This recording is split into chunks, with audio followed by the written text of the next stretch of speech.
Goeiemôre.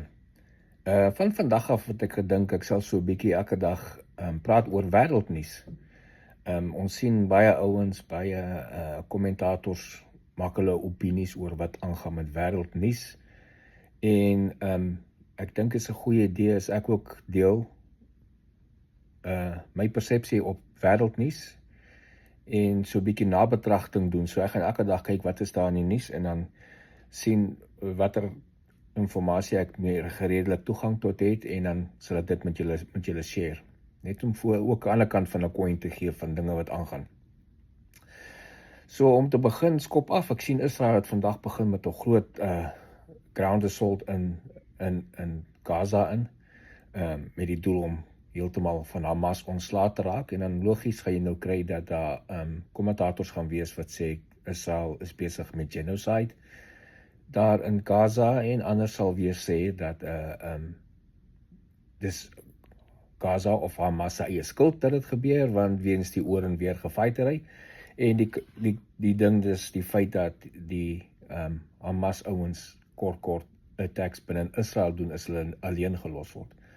So hierdie ding gaan nog lank vat. Dis nie 'n ding wat onmiddellik opgelos gaan word nie.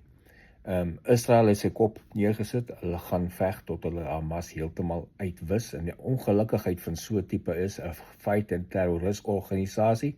Jy maak 'n paar terroriste hier dood en 'n paar nuus groei op in die populasie. So hulle einddoel is om seker te maak Gaza is vry van enige Hamas terroriste of die organisasie. Ongelukkig gebruik Hamas sy eie mense as human shields. Hulle het ook breinspoeling op hulle kinders en vrouens.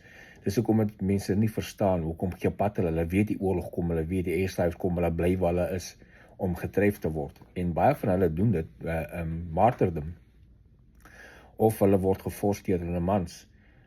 Maar die ding gaan nog lank oor en weer gebeur en ons gaan nie 'n vinnige einde hier aan sien, definitief nie.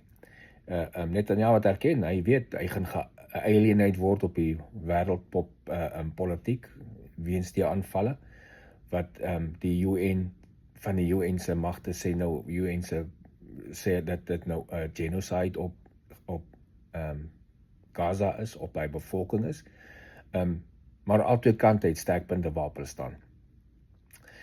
Volgende item wat ons vandag kan praat is Trump het nou 'n versoek gesit aan al die NATO-lande om op te hou om Russiese olie te koop.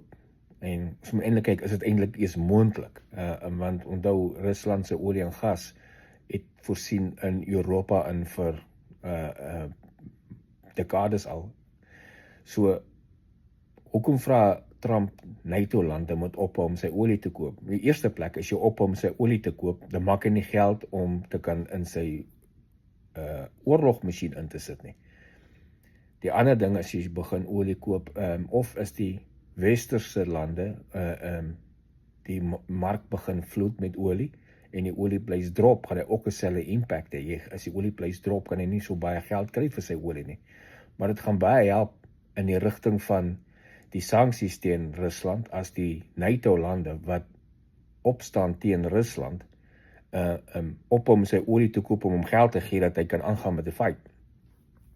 So dis iets wat die NATO-lande gaan definitief ernstig moet oorweeg. Waar gaan hulle olie vandaan kry? As baie ander plekke om olie vandaan te kry. Het gaan net miskien bietjie duurder kos om dit bio te kry, want die pipeline is reeds daar van Rusland af. Maar jy moet oorweeg, wat is die beste vir jou? 'n bietjie sterker ekonomie of die veiligheid van jou populasie? Want almal weet dat as Rusland die kans kry om die Oekraïne heeltemal oor te vat, soos wat Putin se plan was van die begin af, gaan hy nie daar stop nie. Hy gaan verder, want sy idee is om die ou USSR weer op te bou soos wat dit was voorheen. En hy gaan definitief nie stop as hy Oekraïne kan vat nie. Dit loop vas met die oorlog nou in Oekraïne. Daar's nog steeds oor en weer geskietery. Die ding wil nie stop nie. Jy kan nie verwag van Zelensky om net oor te gee, want as jy net oorgee, beteken jy empower die ander ou om te dink, is een land so maklik oorgee, kom ons doen nog ene. En so die enigste ding hoe die oorlog kan stop op die oomblik is Rusland moet onttrek sy magte en hy besluit, hy is nie manier wat hy het gaan doen nie. So, hierdie ding gaan ook nog 'n ruk vat. Behalwe as jy begin 'n groot pressure op hulle sit politiek gewys en ekonomies gewys. Mense vra nou hoekom raak NATO nie betrokke, volskaal betrokke in die oorlog nie. Jy kan nie, want dit gaan onmiddellik in 'n nuclear oorlog verander. En as jy onmiddellik in 'n nuclear oorlog ingaan, is die hele wêreld gone binne 2 dae. So, daar is nie regtig 'n opsie nie, want binne 'n enkele paar dae gaan Rusland homself met nukes verdedig, want daar's nie maniere die magte wat hy in Oekraïne op die oomblik het, 'n volskaalse NATO aanval kan afweer nie. Daar's net nie 'n manier nie.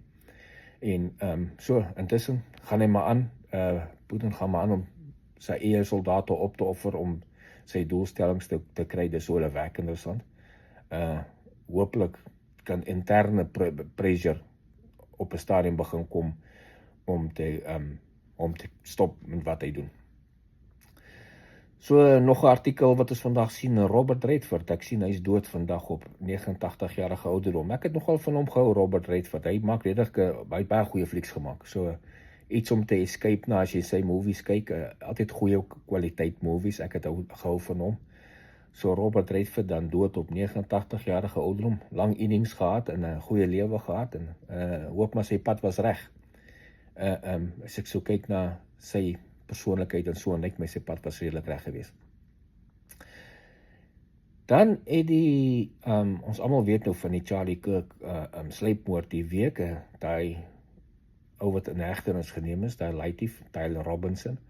Hy het blykbaar homself confess dat hy het gedoen het op social media. Hy het messages vir sy maatjies gestuur as hy so, en dit gaan obviously teen hom gebruik word.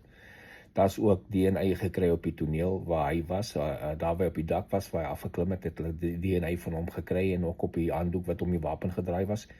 So, die kanse dat hy hier gaan uitstap is 0, amper 0. En soos ons almal weet, is die doodstraf nog in die plek daar in Utah, so die kans dat hy gaan die doodstraf kry is baie goed.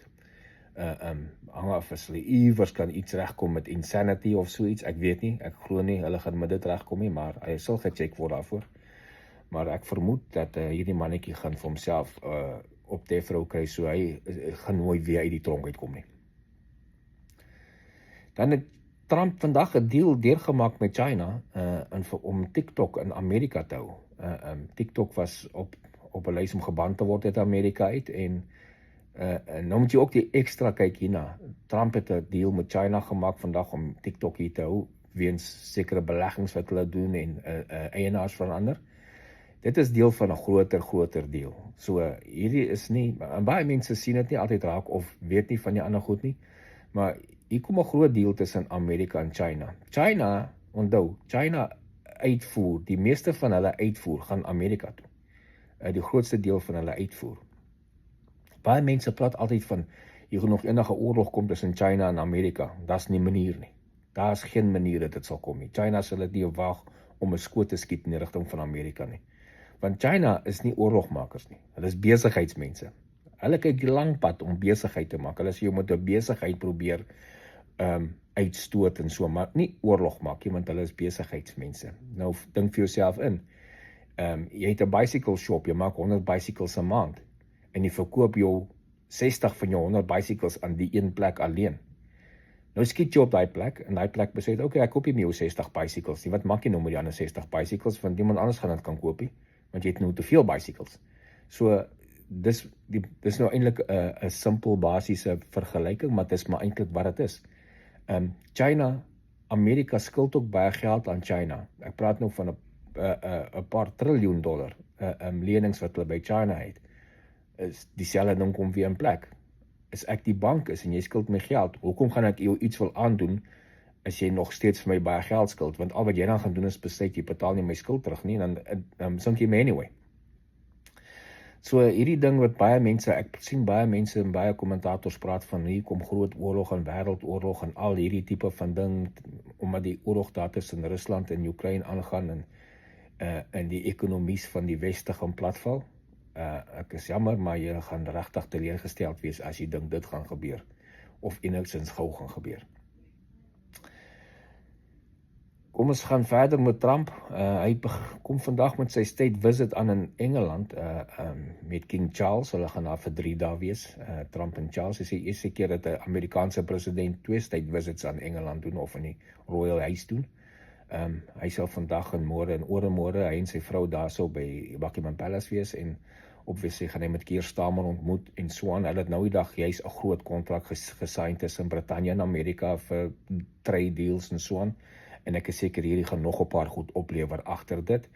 En vir Engeland is dit nou weer groot boei oor, nou nie boei nie, maar groot job skielik is die Amerikaanse president in Londen. So sekerheid is weer opgeknap en vir daai ouetjies aan daai kant, die polisie en die Secret Service en almal wat daar werk aan die Britse kant, vir hulle is dit weer lekker om saam met ons ouens te werk en 'n groot deal uit die hele ding uit te maak. So hopelik sal ons sien hier na môre of oormôre wat se ander deals kom daar uit die ding uit. Wat die krag tussen die bondgenoot tussen Amerika en Brittanje is baie sterk, gaan dit teen net sterker maak en ook ekonomies kan al twee lande baat vind uit whatever bespreek word hier uit. Dan sien ek gerugte op social media dat Ramaphosa gaan val binnekort en dis die einde van die ANC en ek sien iemand het daar op video gemaak van hoe Ramaphosa nou in 'n tronk in Amerika kan beland weens die anti-terrorist laws in Amerika en so aan.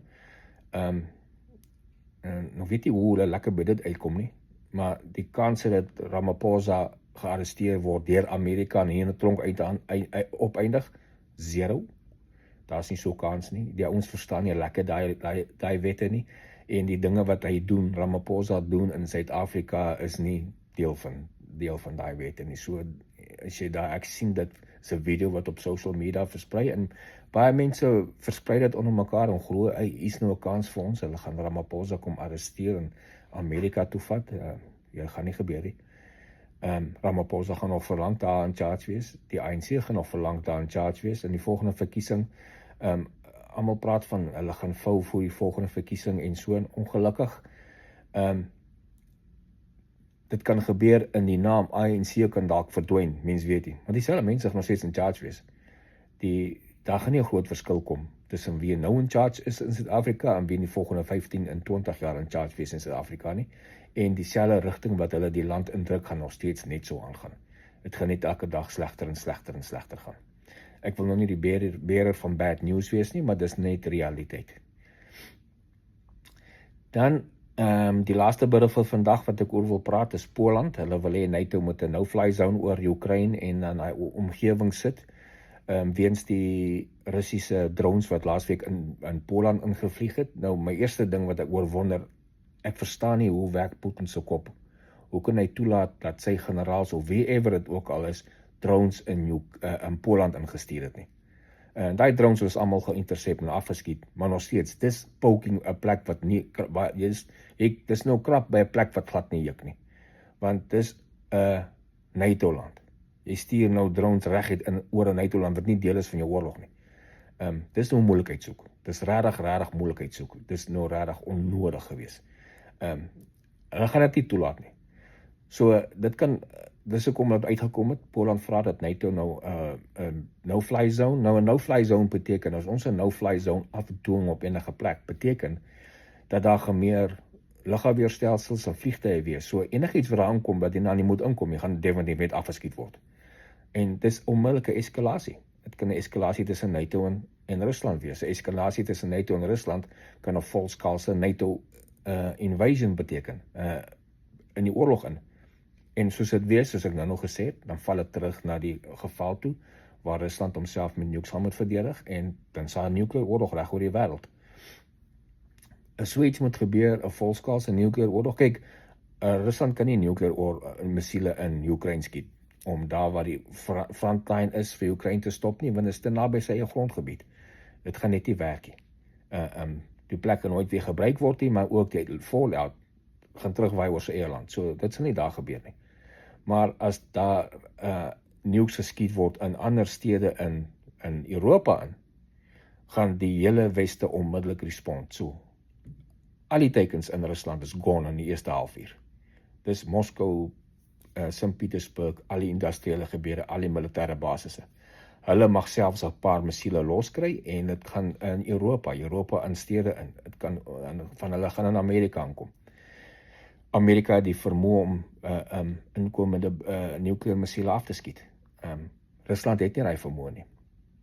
So daar moet dink.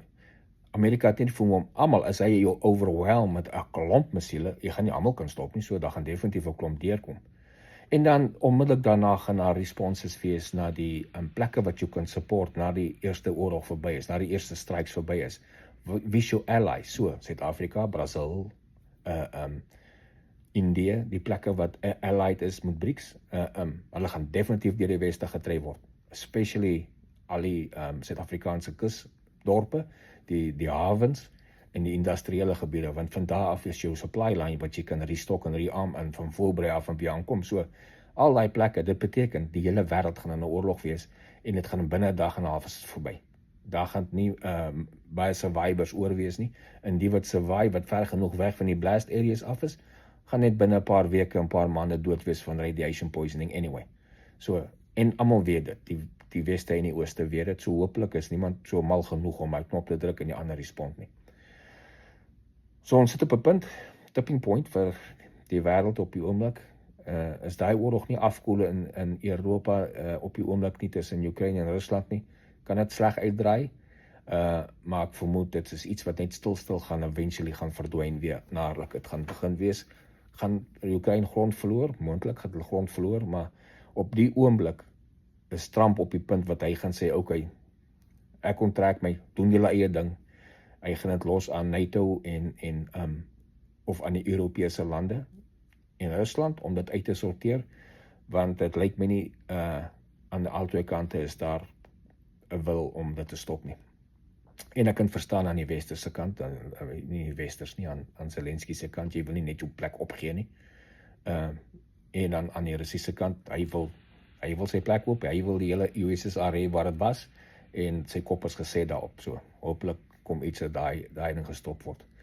So, dis maar my persepsie om my perspektief dan vir die nuus vir vandag, as ek sien die ouens geniet wat die nuus ek so uitsit en 'n bietjie oor dit praat, dan sal ek definitief aangaan daarmee. Jy kan in die comments daar so, en sit onder in die comments, as jy spesifieke vrae oor spesifieke goeders het, en ek kan kyk, en dan sal ek elke dag 'n bietjie 'n kort nuus ding doen.